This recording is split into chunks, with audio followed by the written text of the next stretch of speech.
past. We've got a few people in, others will join. So what I'll do is I think I'll explain who we have today and what the purpose of today is and some ground rules so that everybody knows what to do within the webinar if you've got questions. All right, so today we've got Tony joining us from the Western Cape. Tony has a long time participation within WRO, especially within the football, the Robo Sports category. He really is our South African professional. He's done, I don't know how many international WRO judging career moves, I would say, within the international space. If you ever have a look at the WRO International website and you scroll down to the Robo Sports page, you will see Tony there. He is there. He's just in the background. It's really, really awesome to see our very special South African Robo Sports judge there. So Tony will be speaking today about Robo Sports. I am Duncan, and I will be talking today really about the Robo Mission category. What we've done is we've separated it between the table categories and really the bigger presentation and project categories of future innovators and future engineers. That'll be in the next webinar. So if you are interested in Explorer, Robo Mission, and Robo Sports today, as well as the WRO registration, that's what we'll be going over. We then have with us our national organizer, Donnie Heymans. He's the big man who does everything with WRO. If there's anything you want to know about WRO South Africa, he's the man really to ask. So welcome everybody from wherever you are. If you have any questions at any point, please type it in the chat. We will have a question and answer round towards the end of the meeting. So please, if you've got questions, just put it in the chat and we will address it. All of your mics have been muted, and that's so that we can keep a little bit of control. Later on, if we would like, if we feel the need, we will unmute everybody and you're welcome to say hi or to ask your questions that way as well within the question and answer round. All right, so shall we start with the first thing? Or Tony, Donnie, do you have anything to add? No. Hello to everybody, and I see people are coming in thick and fast now. And just from Tony's perspective, Tony is also our the chair of the Western Cape WRO this year. So he's arranging that that event, which is going to be in a beautiful new secondary school hall and complex in Durbanville. He has done it before, and they normally alternate, but this year he's heading up the Western Cape event. And yes, all our events and dates are on the web. The one very nice thing is that we will be having our inaugural first Eastern Cape event, even though it will only be Explorer for this year, but hopefully we will pick it up and move on to other categories for next year. Yeah, thanks. That's it. I mean, I think you can probably start with your registration. All right. So registration for everybody who hasn't seen it yet, registrations have now opened. They are live if you would like to register your teams. It is a very simple process whereby you can go on and register through the WRO SA website. And there you will find information for all of your teams. You just click on the registration platform and you can then start registering. There are a few things that I would like to cover with regards to registration. And this is more for the people who are maybe registering teams within the official WRO categories for the first time. I hope you can see the PowerPoint presentation I've got up there. It should just be a big thing saying WRO World Robo Olympia. Donnie, if you can indicate. We can see it, yeah. Thank you. All right. So these are a couple of things that I want to cover within our team registration. Closes on the 30th of June. Once it's closed, and you will not be able to submit teams after that point. So please try and get all of your teams in before the 30th of June, that closing date. Your teams are required really to have a unique team name. What I mean by this is that in the past, we've had teams being named school name 1, school name 2, school name 3, and what happens is the teams don't really know what their own team name is at the competition. So to help and to have a bit of fun, allow the teams to come up with their own team name and submit that team name so that when judges are talking to them, that they have the correct team. Know the age groups before you register, and know your categories before you register, because that will help you decide on what you're registering in. All of the WRO communication will go to the coach. So if you are registering a coach and you put in that coach's email address, all of the information regarding the team will be sent directly to that coach. So if you are managing a team and you want that information to be sent to you, rather put in your email and not the coach's email, but then you will need to communicate with the coach yourself. Invoices are automatically generated and sent through by the system.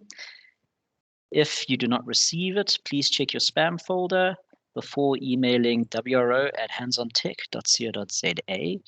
If then you still don't have a reply from us, which will be very strange, do contact myself or Dani and we'll be able to assist you with your invoices. If you have any team changes, so team members moving around, you find out that the one child might be older in the age group, do email us and we'll be able to possibly change that registration. You won't need to submit a new one. We're able to change it on our side. All right. You may receive, if you've inputted something incorrectly into the system, so you've registered a team member for the wrong category, the system does identify it. So you may receive an email at some point just saying that there's an issue or there's an error that needs to be addressed, and we'll give you information on how to address it and the options around that. So if you don't receive one of those, it means you've registered your teams correctly and everything is happy and fine. All right. So I'm going to jump straight into the first category here, and that is Robo Mission. So Robo Mission is the largest category within WRO. It is the one with the most teams, and it is divided into 3 age groups: elementary, junior, and senior. The age groups refer to the age of the child in the year of the competition. So if the child is turning 8 in the year of competition, they can compete within the elementary age group. What's happened is they've recently changed the age groupings. So what you'll see is that 11-year-olds can participate in either elementary or junior. So they've reduced the year requirement for each age group. And that is so that younger team members are able to participate with their older siblings or possibly their older team members in some cases. What can't happen is you can't have a team member who doesn't meet these requirements participating in the other age groups. So for example, an 8-year-old can never participate in the junior category or the senior category. They have to participate within the elementary age group. Robo Mission is a table-based competition. This means that there is a physical table with walls that the robot runs on a mat. Because of the different competition age groups, there are 3 mats that we use. Each one has its own element types as well as mat. Robo Mission is a strictly Lego only competition. You're only allowed to use Lego elements.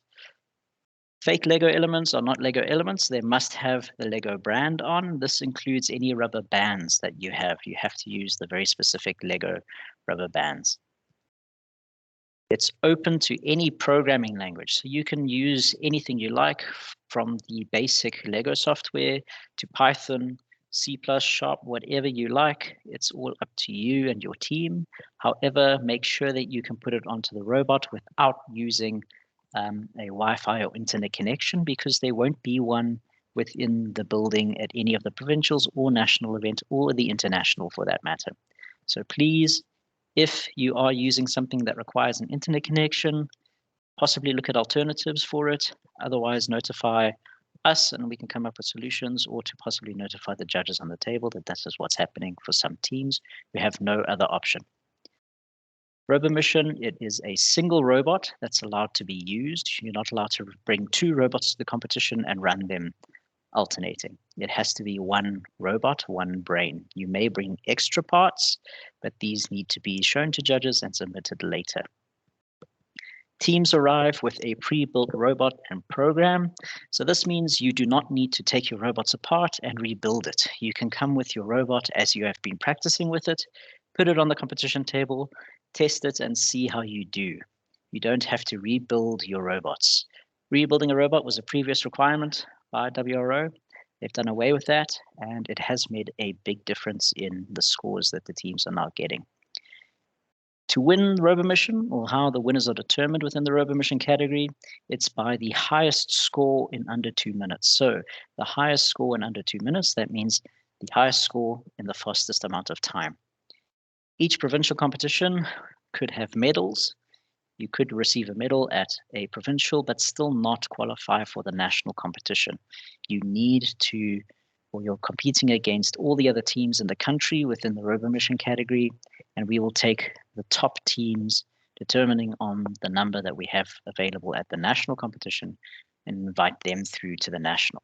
So you want to try and score as high as possible in the shortest amount of time to be eligible for our Robo Mission category. Having a look very quickly at the tables, this is our elementary category. It is for the ages 8 to 12 and it's called Marine Life Preservation. It is a very simple category, and again, this will be for your younger teams. That is how the mat looks. So if you're in elementary, you want to be using one of those mats. Junior, our junior, 11 to 15 years. It's underwater infrastructure as the theme. Here is the mat. Take a look. If you have any questions with it, please leave it to the end and we'll be able to answer anything there. And our senior. So have a look at the mat there. If you're doing your seniors, make sure you've got the correct mat before entering your teams. There has been a very big change within Robo Mission, and I do want people to know this because it will affect a lot of teams, especially if you have not read the general rules or even your own standard rule book for your category. The robot finishing, you can see the big white blob of my robot outline in the bottom left by the start finish area. The finish has changed for Robo Mission. The robot only needs to project into the finish area in order to count as finished. Your robot no longer needs to be completely inside of the finish area. Only one piece needs to be overhanging, and your robot will score those points. So keep that in mind. You don't have to have your robot completely inside of the finish area in order to score.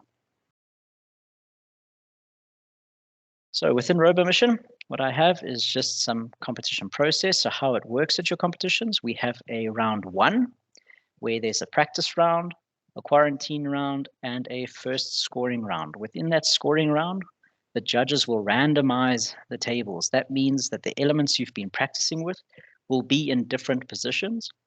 Those positions will remain the same for the entirety for all teams for the first scoring round. After the first scoring round, there is a second scoring round with another practice, a quarantine, and the second scoring round with another randomization, a different one to the first scoring round. Then we added a round 3 with a practice, a quarantine, and the third scoring round. And again, there will be a randomization there where you will not know the position of elements. It will be done while your robots sit in quarantine. Quarantine, for those who don't know, that's where you take your robots to the table in the center of the hall, you put them down, and your judges will then measure them to see that they fit within the correct requirements by Robo Mission, 25 by 25 by 25 centimeters, or within the start box of the actual game mat. So please be aware that your robot needs to be a certain size. Robo Mission competition tips. This is mainly for all of the new guys. Don't attempt the surprise rule without logging a score. That is a mistake a lot of teams make. If your robot's scoring very well, rather let them run their robot in the first scoring round without attempting the surprise rule and then do the surprise rule. Consistency, a robot must run the same every single time. Listen to the judges. If you disagree, ask for the head judge. The head judge will be able to give you the answers. And if the head judge makes a decision, that decision is final. If you don't agree on a score that a judge is giving you, don't sign the score sheet, rather call for the head judge. The head judge has the power to override the judges on the table and check the scoring. If there is an issue, the head judge is the one that will decide. Ultimately, we want you to have fun. If things aren't working, what I always tell teams is try and destroy as much as you can on the table. You'll be surprised at how many points you can score if your robot just tries doing that. Lastly, just for Robo Mission, I've got a little section on our judges. Judges are there for the teams. They're not there for the coaches. We are there to look after our teams. And within that, we have a specific judging hierarchy within Robo Mission.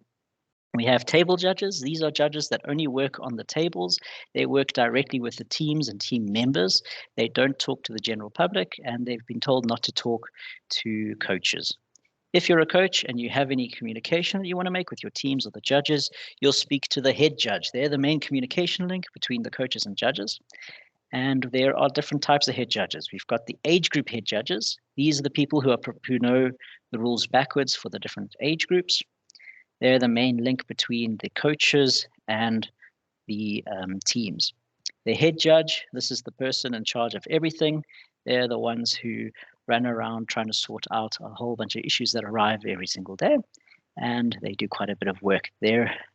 They will work with the age group head judges to determine and make rulings. Please note that for this year, judges are not allowed to communicate with spectators. We will only communicate directly with coaches. And the reason for this is because coaches know the rules and spectators don't necessarily know the rules. They just assume. So for this year, we would like to try and keep things a bit more streamlined. So please, if you have spectators within your group, make it known that they may only communicate directly to the coach, and the coach will directly communicate with the judges on the tables. So before I jump onto Explorer, I'd like to jump to Tony and ask Tony about how Robo Sports works. So over to you, Tony. Thank you. For Robo Sports, let me just include my sound and take over the screen. Okay, ladies and gentlemen, Roboteers, teachers, coaches, we have Robo Tennis in action. So what you see on the screen, that's the position of the Robo Tennis. So there will be 4 balls on different spaces. You will see their circles. I will speak on this later. And then there are 2 robots in a 200 by 200, and the vertical height is also 200. So your robot needs to fit in there, and at no time can it expand that measurements. And then there's a ramp. Let me speak further on the next slide. To know where the ball should be, you toss a coin, and if it's heads, it is heads, heads. So you flip it 4 times, heads, heads. This is a tails and that is a heads. So the heads would be the closest to the middle. And the other side is symmetrical, rotational symmetrical. So it will start again, heads, heads, tails, heads from the other side. And that's where you put, and Nearly said, that's where you put your balls, the orange table tennis balls. And then there's the ramp. So this ramp, your robot can hit the ramp. It can hit the green part of the ramp and the blue part. But the minute it hits the red, that's when the game is stopped and you lose 8-0. So your robot should not. A lot of people are programming their robot to stop when it sees blue. The problem is if that robot turns around and reverses, by the time it sees blue, the back wheels are in the red. So I would suggest program it if it sees green, it should not go further. Even if it turns around, if it sees green, the back would be in blue. So you're not allowed to touch that red side of the ramp.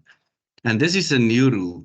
So in the past, if the robot throws the ball over the side directly, forward, backward, then there was a ruling that they can lose the game 8-0. If it was on purpose, it's 8-0. So the judge had to make the decision, does he think that was on purpose or was it by accident? And that was a clear gray area. Now this year, the rule has been changed. If that robot throws that ball over any side, that ball would be put in the corner of that robot. So if he throws it over, the judge would just take the ball and put it back in the corner on the side of the robot that threw it over. So that makes it much more clearer. Okay, and then you're playing with 4 balls on each side, and your robot is allowed to carry all 4 balls, 2 this side, 2 that side, or 3 this side and 1 that side. But the minute that this robot both robots are controlling 5 balls. Then there will be a count, a 5-second count, 5, 4, 3, 2, 1, and the game will be stopped and the balls will be counted. Obviously, you will lose because if there's 5 balls on your side, then the other team might have 3 balls on this. There are 8 balls. So you will lose if you are carrying 5 balls at a time. If you get rid of it within the 5 seconds, then the game just continues as is. Now, for equipment, you can use any EV3. You can use any Spike Prime, but you can also use the robot called Spike Essential. And as for the, and this is where we faltered last year. As for the sensors, you can only use the sensors belonging to those 3 robots. EV3 parts, Spike Prime, and Essential parts. No high technique or anything else. The cameras, of course, is different, but I'll speak on that now. So on cameras, you can use any camera on your device. And by that, I mean any camera. The suggestion is for the EV3 to use the Pixie 2 camera, and it connects directly onto the block. For the Spike Prime, the Open MV fits on the Spike Prime. And you use those cameras solely to look for the balls. You cannot use that camera for any other reason on your device. That is just to identify the balls, get it, and then shoot it. And then I want to play for you just a demo. So for 2023, the Robo Sports, there you will see heads, and we're going to start. We're running Spike Prime versus EV3. The old versus the new. You have 2 minutes. And there they go. And there the EV3 is leading. That's a draw. That's far. And on the one side, you can ramp it up, and the other side, you must lift it over. You gather all the orange balls that you can, and then you just deliver to the other side of the board. And with 10 seconds to go. It looks like the EV3s are in front. 2 balls on that side. Oh man, and there the Spike Prime puts 3. There's 10 seconds, 9 seconds, 8 seconds. And when the 2-minute mark is hit, everything stops, and you should stop your robot immediately. Don't lift it up. Leave it on the table, because now the judges needs to deliberate, needs to look how many balls are still left, counting the balls, and the team with the highest amount of balls on their side loses. So the Spike Prime has got 3 balls and the EV3 got 5. And the winner for this round was the Spike Prime. So just some nitty-gritty, hardware, software. This is just a summary. Your robots should not be the same. Last year, we saw robots that's identical, programming that's identical. This will not be the case this year. Only EV3, Spike, and Inventor sensors. Please, no cell phones allowed around it. What happens? The teammates, the other teams, they make videos and then they come and complain. If you look on the video, we're not going to look at that. No cell phones are allowed by any of the members. And then there's a 90-second prep between games, and before the first game, you have 90 seconds to prepare. If there's a to prepare your robot. If there's a part loose or a part, you can have 90 seconds to fix that.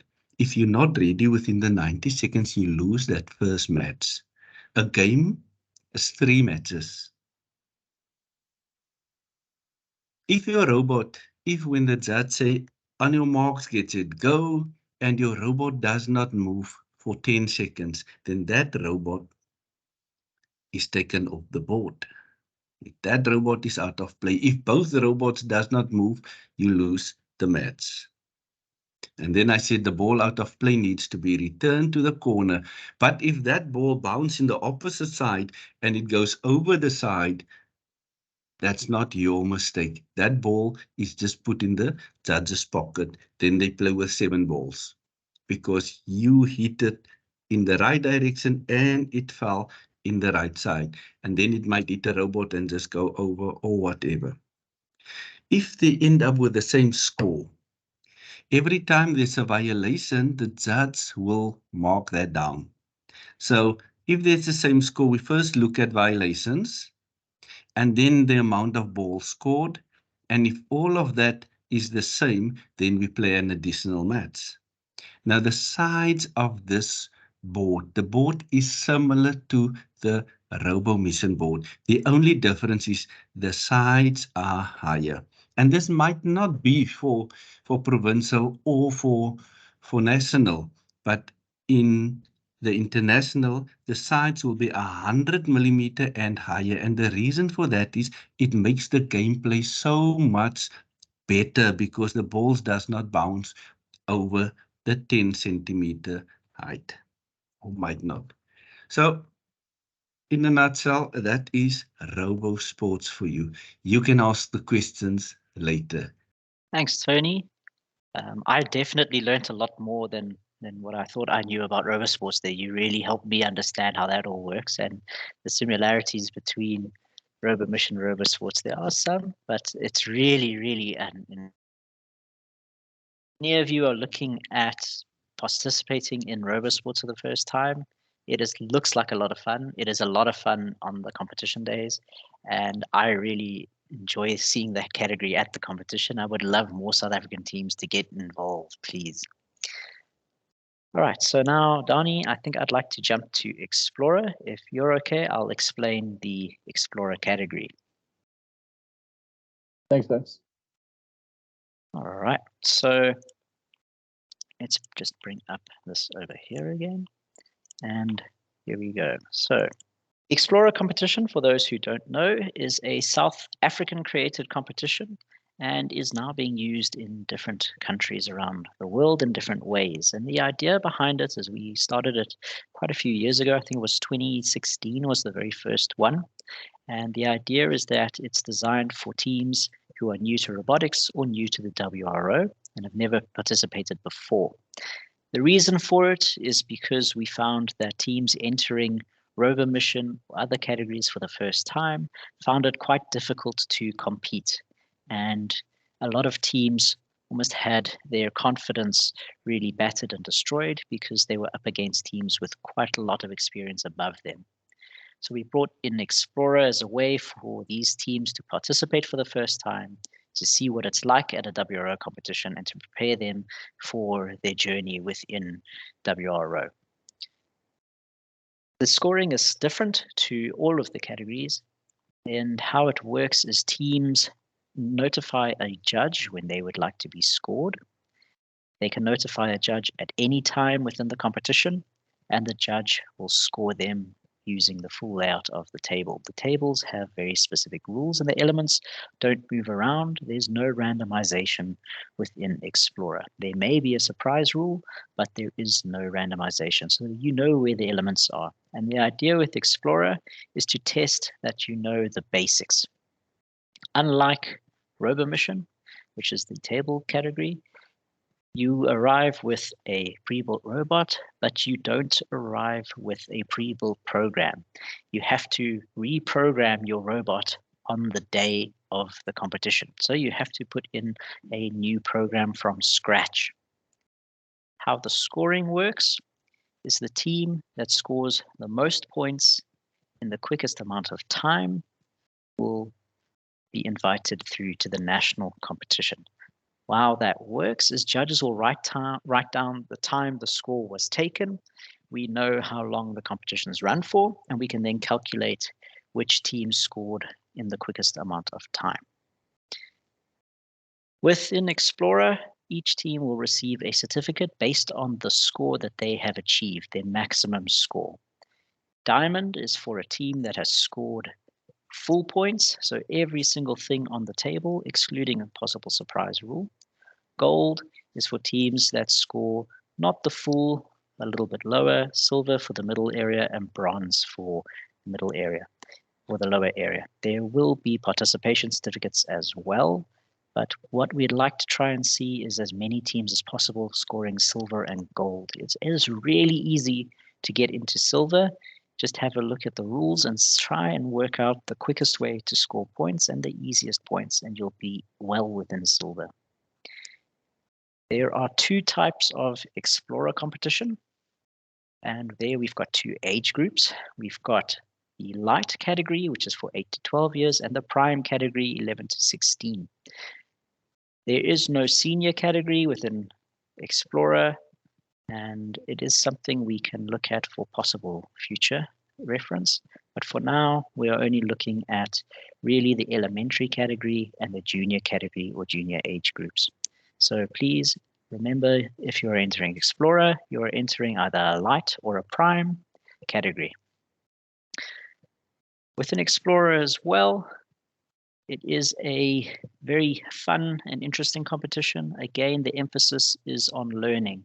So we really encourage teams to try and work together at events to try and help other teams to try and score the best possible points that they can. Within Explorer, we've also created what we call an in-house Explorer competition, which will be explained in the next webinar. So if you are here waiting for in-house, you'll have to wait until our next webinar next month, where you can then find out more about the in-house competition.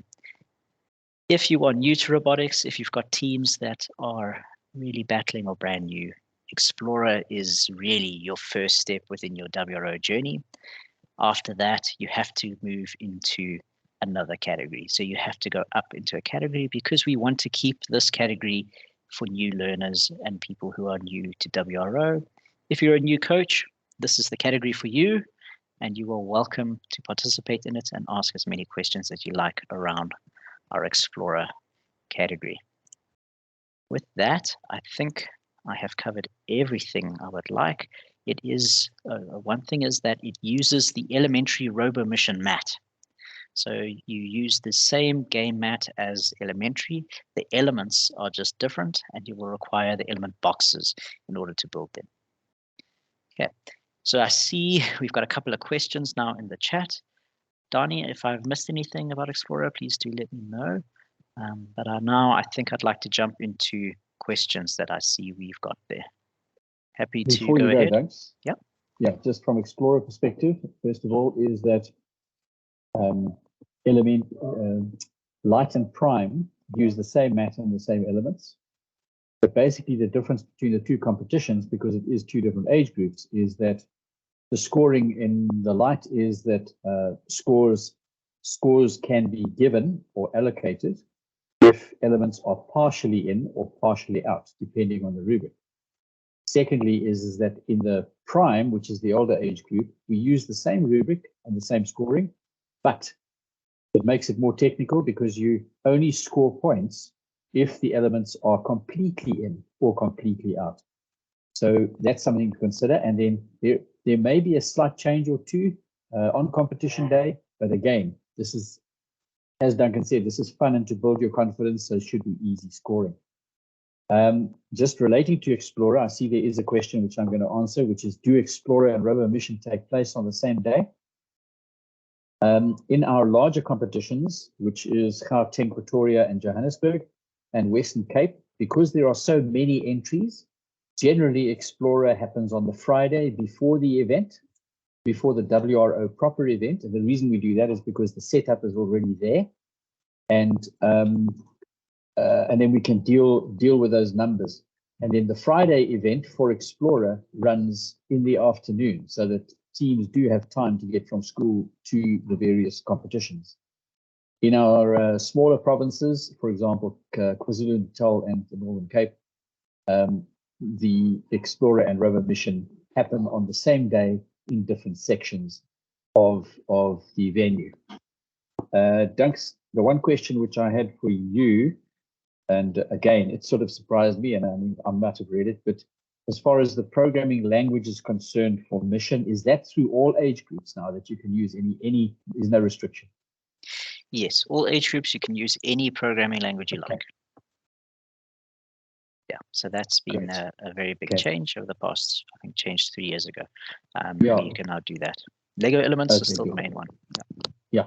And then one more thing before you can check the questions. I see there is another one which we'll answer just now, but you can go with that. Number one is, I'm just going to repeat it for the sake of it, because we did obviously do that in the first webinar. It is registration costs. So obviously, if you register for Explorer or for WRO proper in any of the categories, then the cost per participant is 300 Rand. And that is for provincials. Okay, if you go to the nationals, there will be an added cost, but effectively 300 Rand per participant. And then we will speak about the in-house competition next week, as Duncan said. But there, because you don't come to a face-to-face event, you pay 300 Rand per institution, regardless of how many teams you enter. That's from my side, Dunks. And then I see there's a question from Quinton Meads around, can teams enter both categories? So can you do Explorer on the Friday and Mission on the Saturday? In fact, I think it's the first time we've had that question. So to be discussed. Probably not ideal, because you're going to confuse your learners. But Quinton, I'm gonna remember who you are, and we will verify that in discussion with the committee, and we'll come back to you with an answer. So generally there, the response is no, you can't. And the reason for that is because not all provincials give you that option. So we have to make it fair across all provincials. So you would not really be able to enter the two. I also wouldn't advise it, as Donnie said. It can put quite a lot of load on the learners trying to do two competitions for the same time, and it's a lot of extra stress. Rather have them focus on one competition, because again, we want robotics to be fun for everybody, and stress should not be a major component within robotics. That's what I think, at least. If I can add to that, is that certainly from an Explorer perspective, you can enter the face-to-face Explorer competitions and do the in-house, because those are two totally separate things. And the in-house is, there's no placing in the country and no ranking, but you can get certificates, but you certainly can. So in fact, you could even do WR proper. Anybody could enter a second competition within the in-house category. Yes, that's correct. All right, so I'm just going to go through the questions that I see there. I see we got one from Nikki about where can we get the cameras, and that's in reference to Robo Sports. If you would like to find out information on the cameras, you are welcome to send wro@handsontech.co.za an email, and we'll be able to direct you to the different types of cameras that are available, and possibly some providers in the country. I then see we've got a question about, we've answered that one about, do they take place on the same day? Can you enter both categories? How many teams qualify for the national in Robo Sport? That is a very good question. I'll leave that for you, Donnie. Yeah, sure. Well, effectively, Tony and I had the conversation. So it is a brand new category. They had the first one nationally and internationally last year. And in fact, we had 6 teams enter around the country. So, we're only going to know, and it will be discussed, depending on if there is an influx of teams. But typically, if there are 20 teams, depending on the numbers that are good for a round robin and the matches that Tony organized, I would imagine that we would fiddle around the 12 team mark. And we just hope and pray that we get to that number. And if it's 13, for example, or 14, and the numbers are low, then we would actually like everybody to come. So we will manage that according to the number of entries, and we will know that obviously once registration closes. But typically, just in the top of my head, and Tony, you can just nod your head if you think it's good, is that we sort of head to a number of 12 at the nationals. Right. Okay, Tony says good for that. So let's hope we get many more teams so that it becomes competitive and it is fun. Any more questions, Dunks? Yeah, Duncan, I would just like to say that Johan Bernardi has got the right to sell these cameras. It's called the Pixie 2. And I've also put the info at TechStat. It's also people that will get these cameras for you if they need it. So for the EV3, it's the Pixie, and for the Spike Prime, it's the Open MV. Right, there we go. I will add that into the Q&A as well so that people are able to go there if they're looking for those cameras within South Africa. So please keep an eye on the Q&A. Just as another reminder, it's on the WRO SA website. There is a lot of information sitting on it right now about the different categories and about really everything WRO. So if you've got questions, check there first before sending us an email, as often your answer's sitting right there. And then see, must a Robo Sport team have one Spike, one EV3, or must both robots be the same type? Well, the answer to that is it must not be identical.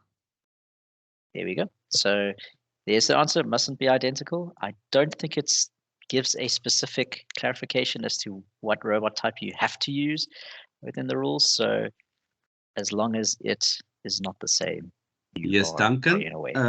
Yeah, I also explained Robo Sport, and if anybody wants to see it in more depth, I can actually put down, or I have now put in the chat, a little video from YouTube that explains everything in detail. So if they would love to see it, they can just click on the link in the chat.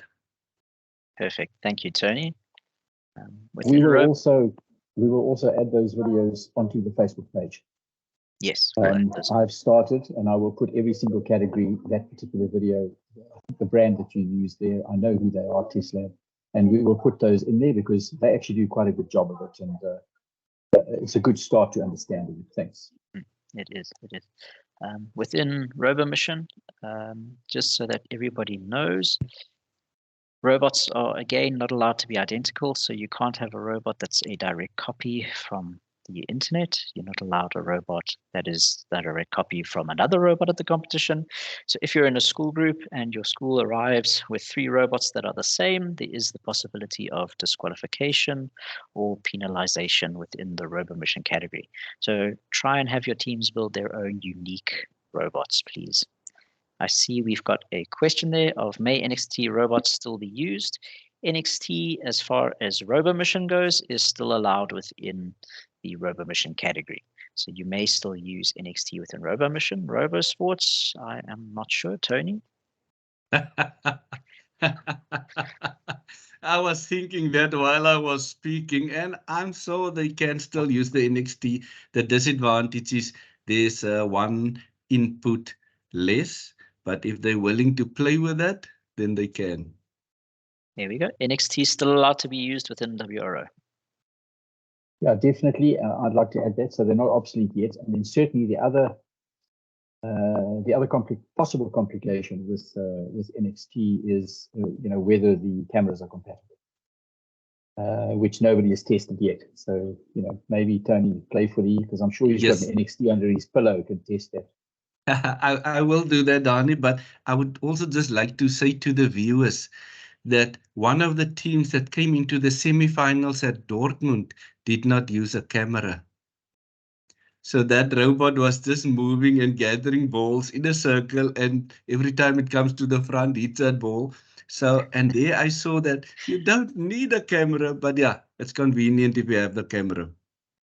Yeah, I think the other thing is, for the technicality of using cameras, is in a competition like we have for ourselves, or even in your learning environment where you're preparing teams, is to perhaps even attempt it without cameras, because as Tony says, you can code your robots to move around randomly and perhaps collect balls and still push them over, and that is a different angle to take in preparation for possibly adding cameras in a year to come. I have just enabled mics for all of our participants. So if you have questions and you aren't sure about typing them in the chat, you are welcome to unmute yourself and ask away. Please be aware that there are no stupid questions here. There are no silly questions here. What you are thinking could be very beneficial to others. It could also be something that we have missed on the Q&A. So please, if you've got any question regarding Robo Mission, Explorer, or Robo Sports, you are welcome to ask. Otherwise, within anything else WRO, we can possibly try and answer them now. As I said, we will be looking at the Q&A and adding any questions we receive that we think should go on the Q&A and putting them onto there. Yeah, I see you've got someone typing. Yeah. As far as the restriction as to robots looking different in mission, so no robots are to look the same or, etc. in mission.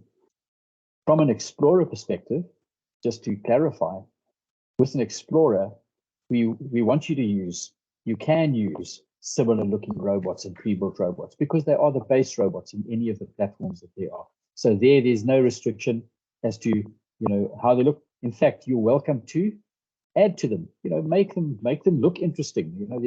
You never know. I have sometimes at the events have surprise awards for creativity, and certainly from the Explorer perspective. So, play with your Explorer robot. Don't just use the base robot, but make it fun or see if it can lift something or move something in a different way. But there, you don't have to have your own unique robot. All robots can look the same. All right. Do we have any other questions? Anybody else want to ask something regarding our Robo Mission, Explorer, or Robo Sports? Our next webinar will focus on the Future Innovators category. That's the big project category. That's one of my favorites. That's where I started within WRO. There's the Future Engineers category. That is our really super advanced one. That's a very, very exciting one because there you're having some insane robots driving around.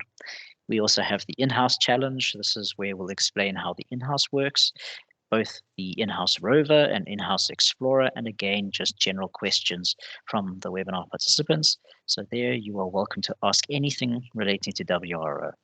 So we've got a question there about, can Explorer robots be the same? Yes, Explorer robots can be the same. We do encourage that. However, at the competition, the programs are being programmed by their own individual team members. You cannot take a USB and share it from one computer to another within Explorer. That is not allowed and you may be disqualified. So please keep in mind that the teams will have to reprogram their robots on the day of the competition or build a brand new program for their robots on the day of the competition. Again, Explorers for our new guys, you use your base robots as a start and you are A and away. So that's the robot you see in the manuals or on the app. It's absolutely perfect for Explorer. Ntabi Singh, I see you got 30 teams. What province are you from? So I'm based at the Sansa Science Center, so we are in Hermanus, Western Cape. Okay. And it's our first year with the WRO, so I read this was very useful for us. It helps a lot. Ntabi Singh, if I can give you some advice. Yes, please. Is if you've got that many teams, so obviously with 30 teams for face-to-face robotics competitions, you will need 30 robots and 30 laptops. You can't share robots and laptops. Okay, yes, we so have the 30 robots. Oh, you have the 30 robots. Yes, yes. The next thing is, on recommendation, what I would do, and I'm advising this around the country partly because I'm concerned as a national organizer and provincial organizer, is we need to deal with those numbers. So obviously for you from Hermanus, it is logistically quite difficult to move all those people. And if it is your first time, I would advise you, and you're welcome to speak to me privately and email me privately, and my details are on the WRO SA website, is that you actually have an internal competition or trial beforehand, and then reward, for example, your top 5 or 10 teams to participate in the event. Because the other thing is obviously 30 teams times 2 is 60. That's a lot of money too. So just keep that in mind. And I'm not saying don't enter all your teams, but maybe perhaps let me guide you through that process so that you don't have to have the admin and the cost to take so many teams to the Western Cape for the provincial competition, but that you perhaps take between 5 and 10 teams, having run your own internal competition. And then what you do is you reward the best performers or the committed teams to go to the provincial competition. But I mean, it's excellent news that you've got so many kids involved. That's fantastic. It's really exciting. That's at the Science Centre in Hermanus, is it? Yes, at the SANSA Science Centre. Yes, that The was state the agency. Oh, I know where that is. Yes. Yes, okay. Oh, Yes. great. So that's the old HMO. Sorry? So that is the old HMO, the magnetic Yes, the old observatory. HMO. Yes.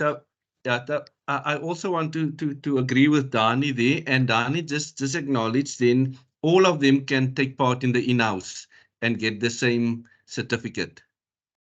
Very much so, yes. So the teams, let's say you select 10 teams to go to the provincial face-to-face competition. They who have participated, plus all the other teams that have not participated in face-to-face, can still enter and participate in the in-house competition, which we'll speak about next week. But there is a website, and you're welcome to call me, as I said, just to be able to guide you through the process. And they can all enter, and obviously that competition runs, or scores to be submitted runs over 10 days. So you can work through your teams over a period of 10 days and enter submit 3 scores or take 3 scores on a daily basis or something. Okay. But well done. Thank you so much. Yes, very well done. For those still interested, we've got a third webinar coming up, and that there is our Future Innovators category, Future Engineers category, the in-house challenge, as well as general questions. Our fourth webinar will be on judging in WRO SA. That'll take place on the 21st of June. The third webinar is on the 7th of June. So in a couple of days' time, you'll be able to jump back on here, hopefully, and we'll tell you some more information regarding our WRO competition. As a last point for everybody here, I would say if it's your first time experiencing WRO and you are a coach, I highly recommend registering as a judge within whichever category you like. What you will learn as a judge will far better prepare you for next year and future years, as well as your teams, than you sitting on the sidelines. We really look after our judges. We'll pair you with somebody who has lots of experience. So don't panic. You won't be running the tables by yourselves. There will be another individual there with you to help you along your judging experience and to really give you the best possible experience within WRO. So please, if you are new to WRO and a new coach, register to judge. You will learn an incredible amount about our competition. All right. Fantastic. Duncan, what a wonderful webinar. I mean, very informative. And Tony, thank you very much for joining us today and staying on top of it. I was going to bring